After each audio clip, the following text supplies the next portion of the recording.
Let's look at antibody structure. Antibodies are another classic type of proteins that we have to know about. So antibodies are also examples of proteins with quaternary structure because they're also made by more than one polypeptide chains, too light, too heavy. The heavy chains, it's unfortunate that I can't label here. The heavy chains are the long ones, so the dark blue ones that you can see. And the light chains are the smaller green ones on each side here. They're called light and heavy because if you centrifuge them, the longer chains will sink further down to the bottom of the tube. So the terms light and heavy only refer to their size and nothing to do with their function. We've got three general regions that we have to know about in the antibody. One is the variable region. So that will be the light blue and the light green. And they contain antigen binding sites. And it makes sense that they are, so I just figured out that I can actually use my finger. So this here is my variable region. And they have a unique amino acid sequence, which means that they will have a specific shape and they will recognize specific antigens. So the variable regions, as the word suggests, are specific to the antigens that that antibody is going to bind. We then have the hinge region, which is sort of this little region here. Sometimes they'll show you the little disulfide bridges that the hinge region is made of. And we also finally have the constant region. So this and this is the constant region. So the variable and the constant regions can be on both the light and the heavy chains. Make a note of that. And of course, as we said, the antigen binding sites are specific to individual antigens. What do they do? What do antibodies do? They don't actually directly destroy the pathogen. They rather mark it for the antigen to be, or the pathogen, the entire pathogen, to be destroyed by other cells of the immune system, such as the phagocytes, neutrophils and macrophages. They cause what we call agglutination. And the word agglutination was actually in your little table of important words and prefixes. Agglutination basically means clumping together. So as we can see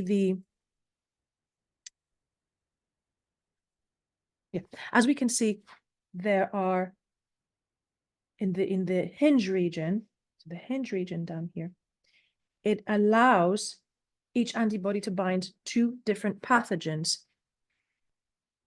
because we've got two variable regions per antibody molecule. So one single antibody molecule can bind more than one antigen. The variable region actually binds to the antigen itself. The antigen might be a structural protein on the surface of the pathogen itself, or it may be a toxin that the pathogen secretes.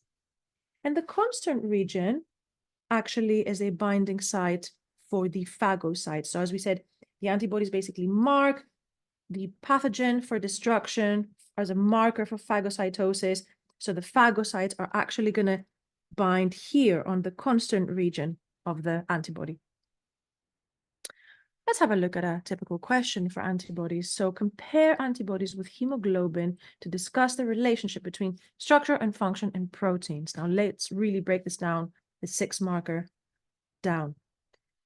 My context is protein structure function. Okay, that's relatively obvious. My command is to compare both the structure and the function. So, and here I'm going to actually, because it says compare and not just contrast, I will use both similarities and differences. And what is my direction? To explain how structure and function are related, which is a really common type of question as well. Let's look at the answer. Both hemoglobin and antibodies are globular proteins, a similarity, 1 mark, with 4 polypeptide chains, which are soluble in polar solvents, as most globular proteins are, another mark. They use their solubility to travel around the body in the blood, similarity. Similarity in terms of function, right? One was similarity in terms of structure, this is similarity in terms of function. They can both travel around the blood. But antibodies travel to the source of infection while hemoglobin transports oxygen and carbon dioxide. Difference in function. 1 mark each. Antibodies will have a different variable region, which allows them to bind to a variety of antigens, while the structure of hemoglobin is constant between molecules, and it contains 4 heme groups, which allow hemoglobin to bind oxygen. So contrasting here now the structure as well.